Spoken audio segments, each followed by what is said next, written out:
تو وہ بڑے آرام سے آپ 4 بچے اپنے گھر کے کھڑے کر سکتے ہیں کسی بھی جلوس کے، چاہے وہ جلوس میں 1 لاکھ آدمی ہو، چاہے 50,000 آدمی ہو، تو 4 بچے آپ اپنی فیملی کے گھر کے باہر کھڑا کر دیں، ہاتھ میں جوتے دے دیں اور مرد آباد کے نعرہ سکھا دیں کہ آپ نے یہ مرد آباد کا نعرہ لگانا ہے، اور اگر معاملہ تھوڑا سا گڑبڑ ہوا تو دروازہ گھر کا کھلا ہے، بھاگ کر گھر کے اندر آ جانا. یہ سمپل بات ہے.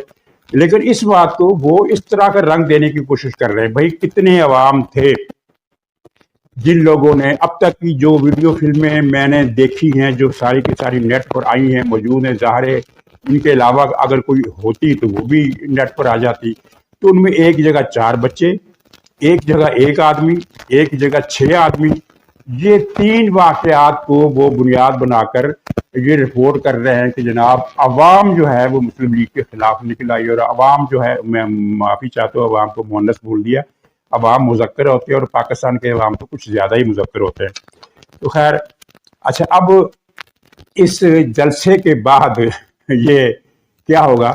اس جلسے کے بعد ہوگا پی ٹی آئی کہے گی کہ یہ سب سہولت کاری کی گئی فوج کی طرف سے، یعنی یہ جو 5 لاکھ آدمی اگر آ گئے تو یہ فوج لائی، اور ان میں 12,000 پولیس والوں کو تو آپ نکال دیں جو سیکورٹی کے لیے موجود تھے، جن کی ڈیوٹیاں تھیں. پیچھے رہ گئے 4,88,000. تو 4,88,000 میں سے 4 لاکھ جو تھے وہ تو فوج نے فراہم کیے تھے. بھائی وہ زمانہ گیا جب جنرل پاشا نے 1 لاکھ بندے بھیجے تھے، اور وہ زمانہ بھی گیا جب نہ صرف آرٹی سسٹم بٹھایا گیا تھا بلکہ فوج کے 3 لاکھ جوانوں کی ڈیوٹی لگائی گئی تھی. یہ بات خود بجو باجوے نے شیدے ٹلی کو بتائی تھی، اور شیدے ٹلی نے 10 مرتبہ یہ بات اپنی پریس کانفرنسوں میں کہی تھی کہ فوج اندر بھی ہوگی، فوج باہر بھی ہوگی، فوج ٹھپے بھی لگائے گی. اور 3 لاکھ سپاہیوں نے عمران خان کے حق میں ٹھپے لگائے. نہ وہ 1 لاکھ بندے بھیجنے کا زمانہ رہا ہے، نہ وہ ٹھپے لگانے کے لیے اب کسی کی ڈیوٹی لگائی جائے گی. اب فوج الیکشن میں پولنگ اسٹیشنوں کے باہر ہوگی، لیکن صرف سیکورٹی کے لیے، کسی کو جتوانے کے لیے، کسی کو ہروانے کے لیے، کسی کے حق میں ٹھپے لگوانے کے لیے، کسی کے ووٹروں کو باہر نکالنے کے لیے نہیں ہوگی. اور وہ اب اس طرح کی باتیں جو ہیں یہ 2017 2018 میں رہ کر پی ٹی آئی والے یہ بات کر رہے ہیں. ان کو اندازہ نہیں ہو گیا کہ وقت کی کمان، وقت کی تنابیں ان کے ہاتھ سے نکل چکی ہیں، اور انہوں نے اپنے کج فہمی کا کہ یہ نہیں ہو سکتا، وہ نہیں ہو سکتا کر کے دیکھ لیا. کسی کا باپ بھی عمران خان کو ہاتھ نہیں لگا سکتا، باپ نے پھر ہاتھ لگایا اور ہاتھ لگا کر دکھایا. کسی کا باپ بھی عمران خان کو گرفتار نہیں کر سکتا، کسی کا باپ بھی یہ نہیں کر سکتا، کسی کا باپ بھی وہ نہیں کر سکتا. وہ کسی کے باپ نے تو پھر کیا کرنا تھا، لیکن جس نے کرنا تھا اس نے کر دیا، اور خوب ٹھوک بجا کر دیا. لیکن ابھی تک یہ 2018 اور 2017 کے دور میں زندہ ہے یہ مخلوق، جسے میں برین ڈیڈ مخلوق کہتا ہوں، برین ڈیڈ زومبی، یعنی وہ آدمی جس کا جسم زندہ ہوتا ہے اور دماغ ڈیڈ ہو چکا ہوتا ہے، اور وہ لاشعوری طور پر حرکات کر رہا ہوتا ہے. کوئی اسے اشارہ کرے تو آنکھ کا جو عکس ہے، اس منظر کا عکس جو ہے وہ لاشعور تک پہنچاتا ہے، اور لاشعوری طور پر وہ آدمی جو ہے زومبی، وہ اس کی طرف بڑھ جاتا ہے. اپنے طور پر وہ کوئی فیصلہ کرنے کی صلاحیت اس میں نہیں ہوتی، کیونکہ اس کی کھوپڑی کا دماغ ڈیڈ ہو چکا ہوتا ہے. یہ ایک سائنس فکشن ٹائپ تھیوری ہے اور ایکچوئل اس کا تعلق نہیں، لیکن پی ٹی آئی نے یہ ثابت کر دیا کہ یہ سائنس فکشن سچ ہے. پی ٹی آئی کا ہر حامی زومبی ہے. ایک طوطا تھا، اس کو اس کے مالک نے نا ایک فکرہ سکھا دیا تھا دکاندار نے کہ تم دکان پر کھڑے ہو جاؤ اور بس یہ فکرہ کہتے رہو، آئیے مہربان، جلدی آئیے مہربان، آئیے مہربان، آتے رہیے مہربان. یہ فکرے سکھا دیے تاکہ گاہک راغب ہو. ایک دن وہ طوطا کہیں غلطی سے پنجرہ کھلا رہ گیا، اڑ گیا اور جنگل میں چلا گیا.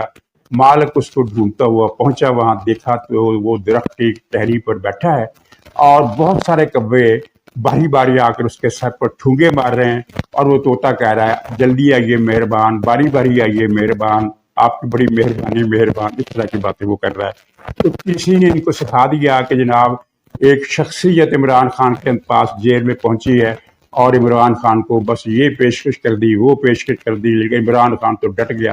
اب آپ 6 مہینے سے ان کا جو پورا سوشل میڈیا ہے ہر دوسرے دن یہی کہانی سناتا ہے کہ باری باری آئیے مہربان.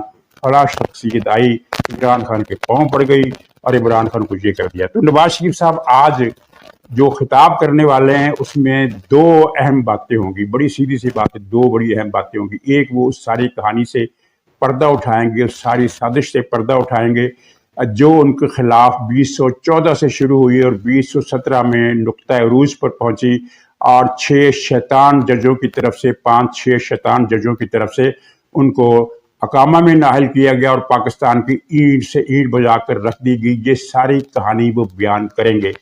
دو باتیں کی جا رہی ہیں, دونوں باتیں غلط ہیں. ایک تو یہ بات کی جا رہی ہے کہ وہ جناب فوج کے خلاف, اسٹیبلشمنٹ کے خلاف کوئی نعرہ بغاوت, نعرہ حق, اس طرح کی کوئی بات, وہ کوئی ایسی بات نہیں کریں گے جس سے تصادم پیدا ہو, لیکن وہ سازش سے پردہ ضرور اٹھائیں گے. اور دوسری بات جو کی جا رہی ہے کہ نہیں وہ تو لم لیٹ ہو گئے, انہوں نے ڈیل کر لی, انہوں نے شرطیں مان لی کہ میں کچھ نہیں کہوں گا, اچھے بچے کی طرح تقریر کروں گا. یہ بات بھی غلط ہے.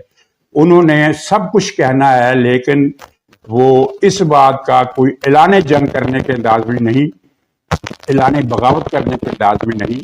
لوگوں کو بتائیں گے کہ کیا سازش کی گئی مرحلہ بر مرحلہ, اور پھر اس سازش کے نتیجے میں ملک کو کیا نقصان پہنچا. یہ کہانی بتانا ان پر قرض ہے, اور وہ یہ قرض ادا کریں گے, لیکن کریں گے آسان طریقے سے, جس سے پی ٹی آئی کے امید لوگ جو ہیں وہ دونوں طرف سے مایوس ہوں گے. دوسری بات وہ جو کرنے والے ہیں جو زیادہ اہمیت والی ہے پاکستان کے فیوچر کے لیے, کہ وہ پاکستان کی معیشت کو سدھارنے کے لیے کیا کرنے والے ہیں. اچھا, اب ان اعلانات کا مطلب یہ نہیں ہے کہ وہ کوئی اس طرح کی بات کریں گے کہ میں معیشت ٹھیک کر دوں گا, معیشت کو بحرانوں سے نکال دوں گا, خوشحالی لے آؤں گا, سڑکوں کا جال بچھا دوں گا. اس طرح کی باتیں وہ نہیں کریں گے. اس طرح کی باتیں وہ کریں گے اپنی انتخابی جلسے میں, جو وہ اس جلسہ عام کے بعد کرنے والے ہیں. لیکن وہ یہ جو اس جلسے میں جو اعلان کرنے والے ہیں اس میں کچھ ٹھوس ایسی باتیں کریں گے جن کے پیچھے کوئی نہ کوئی اطلاع ہے کہ وہ کون کون سے سٹیپ اٹھائیں گے اور کیا کیا امکانات پاکستانی معیشت کی بحالی کے لیے موجود ہیں, اور ان امکانات کو کس طرح وہ استعمال کر کے پاکستان کے فائدے میں لائیں گے, اور ان اقدامات کی اور ان مواقع کی جو موجود ہیں, دستیاب ہیں نواز شریف کے پاس, ان کا ذکر کریں گے. اور یہ تقریر کا یہ حصہ ان کا بہت اہم ہوگا. ناظرین, باقی اگلا مرحلہ جو ہے وہ, ہاں اس کے ساتھ ہی وہ یہ بھی بتائیں گے کہ وہ ان کی سیاست کا لائحہ عمل کیا ہے, اور میرا خیال ہے کہ شاید وہ اسی جلسے میں بتا دیں کہ وہ اگلے ہفتے سے جلسوں کا سلسلہ شروع کرنے والے ہیں, کیونکہ الیکشن اگر جنوری میں ہونے ہیں تو نومبر, دسمبر, جنوری 3 مہینے ہیں, اور آج تاریخ 21.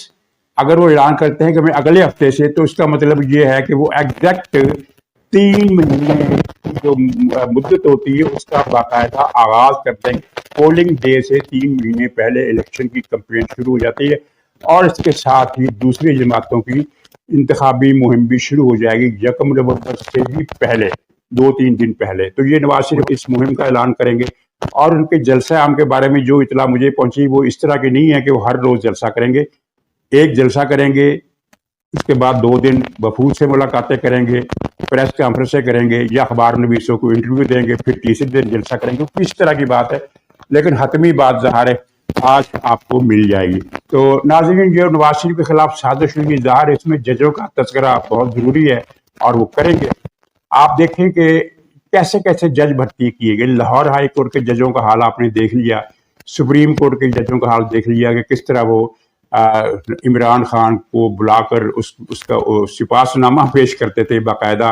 اور پھر یہ جو فل کورٹ کی سماعت ہوئی, اس میں خاص طور پر 2 ججوں کا جو پول کھلا, ایک عائشہ ملک کا اور ایک منیب اختر کا.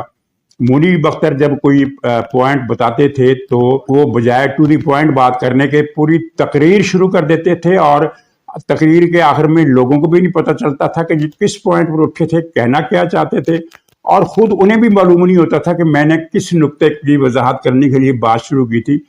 اتنی جولیدہ فکری, یعنی اس طرح کے لوگ جو جج تو بڑی دور کی بات ہے, وکیل ہونے کے بھی قابل نہیں تھے. پاشا فیض سازش کے تحت, پروجیکٹ عمران کے تحت اس طرح کے لوگ سپریم کورٹ کے جج بنا دیے گئے. اور پھر ہائی کورٹ میں کس طرح کے لائے گئے لوگ آپ نے دیکھ لیا. اسلام آباد ہائی کورٹ بھی اس سے پہلے فیصلہ دے چکی تھی بعض حوالوں سے، اور پشاور ہائی کورٹ نے تو خیر انتہائی کر دی کہ کسی کو گرفتار نہیں کیا جائے گا، کسی کو آپ گرفتار نہیں کر سکتے ہم سے پوچھے بغیر. یعنی وہ گورنمنٹ کی اتھارٹی بھی انہوں نے سنبھال لی. وہ تو خیر سپریم کورٹ کے بینچ نے اس کو معطل کر دیا، لیکن اسلام آباد ہائی کورٹ کا جو شاہکار نمونہ وہ کیا گول اورنگزیب، جو وہ کیس چل رہا ہے وہ عمران خان کو کوئی سائیکل کی فراہمی کا، تو کیس کے دوران ہی نہ ادھر سے کوئی لنک نہ ادھر سے کوئی لنک، نہ کوئی یہاں سے کوئی ربط نہ کوئی وہاں سے ربط، بیچ میں وہ پھٹ پڑے کہ کیا بات ہے. ہر کوئی آدمی نواز شریف کی آمد کی خوشی کا جشن منا رہا ہے، مٹھائیاں بانٹ رہا ہے، اور نواز شریف کی باتیں ہو رہی ہیں، استقبال کی تیاریاں ہو رہی ہیں. وہ کیس سائیکل دینے کا ہے، نواز شریف کا استقبال کہاں سے آ گیا؟ تو یہ بات ان ججوں کی ذہنی حالت کی عکاسی بھی کرتی ہے، اور پھر آپ کو یہ پتہ بھی چل گیا کہ کس طرح کے جج لائے گئے. اور اس طرح کے جج لاہور ہائی کورٹ میں بھی بھرے ہوئے ہیں، اسلام آباد ہائی کورٹ میں بھی بھرے ہوئے ہیں، اور پشاور ہائی کورٹ میں بھی بھرے ہوئے ہیں، اور سپریم کورٹ میں بھی ان کی تعداد 4-5 کے قریب رہ گئی ہے. تو اب جو بھی سسٹم پاکستان میں آنا ہے، ان ججوں سے اگر کام چلانا ہے تو پھر اس کا مطلب یہ ہے کہ پاکستان کے لیے بہتری کے امکانات نہیں ہے. باقی اگلی بات جو میں کہنا چاہتا ہوں وہ آپ خود سمجھ سکتے ہیں.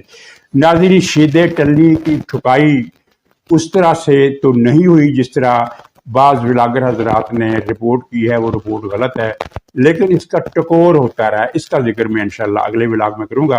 تو اجازت دیجیے، اگلے پروگرام تک کے لیے خدا حافظ.